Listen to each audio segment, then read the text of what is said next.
जी, मैं आपसे ये समझना चाहूंगी क्योंकि देखिए ये भी कहा जा रहा है, क्योंकि आपने ये कहा कि अभी कल की अवतार में लंबा वक्त है, लेकिन उससे पहले ये भी कहा जा रहा है कि अगर कल की अवतार होता है तो जो अभी स्थिति देश दुनिया में बनी हुई, जिसका जिक्र आपने भी किया कि इसके बाद हालात सुधर जाएंगे, लेकिन वर्ल्ड वॉर 3 की जो संभावना बन रही है इसके बारे में मैं आपसे समझूंगी कि कल की अवतार में वक्त है, तो वर्ल्ड वॉर 3 को लेकर आपकी क्या राय है? क्या वाकई में अब देश में आने वाले दिनों में उथल पुथल की स्थिति बन सकती है क्या?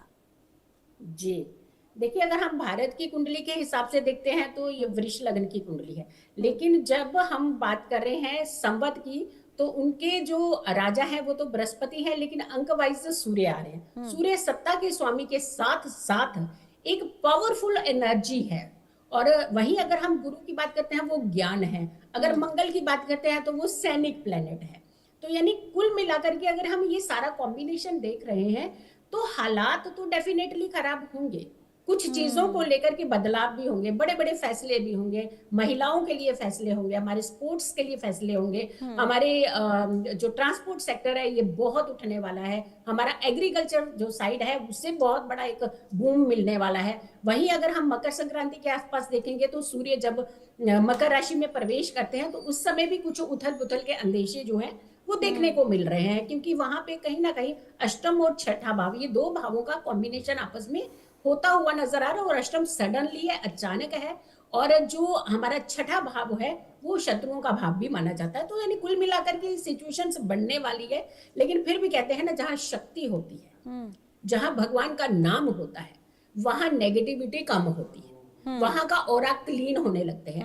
क्यों हम बार बार ये चीजें अब हर मुख पर आने लगी हैं? श्री राम हरे, श्री कृष्ण हरे, आ जाओ कल की रूप धरे। यानी अब कल की अवतार का हम आगाज करवाने लग पड़े हैं। हम वो एनर्जी क्रिएट करें अपने घरों के अंदर, अपने इर्द गिर्द, जिससे पॉजिटिव वातावरण बढ़ेगा। लेकिन जब हम वर्ल्ड वाइड बात कर रहे हैं, भारत को साथ में अगर भारत की कुंडली और इसके अलावा जो वर्ल्ड की अगर हम बातें करते हैं, जैसे अमेरिका की कुंडली, जैसे ट्रंप की कुंडली, चाइना की कुंडली, रशिया की कुंडली, इन सारी कुंडलियों के अंदर अगर हम देख रहे हैं तो कहीं ना कहीं उथल पुथल तो मच रही है। बट हमारे देश के अंदर जो हमारा जो रिप्रेजेंटेटिव है वो इतने सक्षम है, हमारा डिफेंस इतना ज्यादा सक्षम होता जा रहा है कि हाँ, कहीं ना कहीं हमें थोड़ा सा प्रॉब्लम तो होगी।